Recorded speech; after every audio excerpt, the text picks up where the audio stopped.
ಮುರಡಿ ಗ್ರಾಮದಲ್ಲಿ ಮೊಹರಂ ಆಚರಣೆ ವೇಳೆ ಹೂವಿನಿಂದ ಹುತ್ತತ್ತಿ ಪವಾಡ ಪ್ರದರ್ಶನ ನಡೆಯುತ್ತಿದ್ದ ಸಂದರ್ಭದಲ್ಲಿ ರೈತನೊಬ್ಬ ಭಾವುಕನಾಗಿ ಆಕ್ರೋಶ ವ್ಯಕ್ತಪಡಿಸಿದ ಘಟನೆ ನಡೆದಿದೆ. ಪವಾಡ ಪ್ರದರ್ಶನದ ವೇಳೆ ಮಾತನಾಡಿದ ರೈತ, ಈ ಪವಾಡಗಳು ಬೇಡ, ನಮಗೆ ಮಳೆ ಬೇಕು, ಮಳೆ ಮಾಡಿಸಿ ಅಥವಾ ಮಳೆ ಯಾವಾಗ ಬರುತ್ತದೆ ಎಂದು ಹೇಳಿ.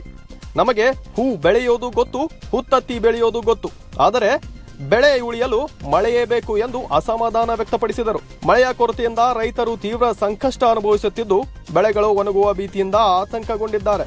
ರೈತನ ಮಾತುಗಳು ಅಲ್ಲಿದ್ದವರ ಗಮನ ಸೆಳೆದಿದ್ದು ಈ ಘಟನೆಯ ವಿಡಿಯೋ ಸಾಮಾಜಿಕ ಜಾಲತಾಣದಲ್ಲಿ ವೈರಲ್ ಆಗ್ತಾ ಇದೆ. ರೈತನ ಆಕ್ರಂದನವು ಮಳೆಯ ನಿರೀಕ್ಷೆಯಲ್ಲಿರುವ ರೈತ ಸಮುದಾಯದ ನೋವನ್ನ ಪ್ರತಿಬಿಂಬಿಸುವಂತಿದೆ.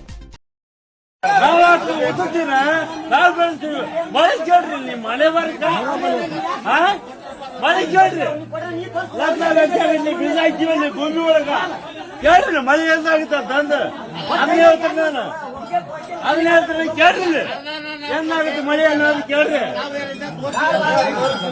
ಅದನ್ನ ಕೇಳ, ಮಳೆ ಕೇಳ ಮಳೆ ಆಗತ್ತಂದ್ರೆ ಮಳೆ ಆಗುತ್ತೆ ಅಂತ ಹೇಳೋಣ.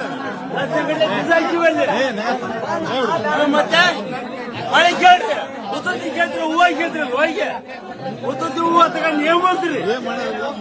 ಉತ್ತತ್ತಿ ತಿನ್ನೋದು ಗೊತ್ತೈತೆ, ಹೂವು ಬೆಳೆಸೋದು ಗೊತ್ತೈತೆ ನಮ್ಗ.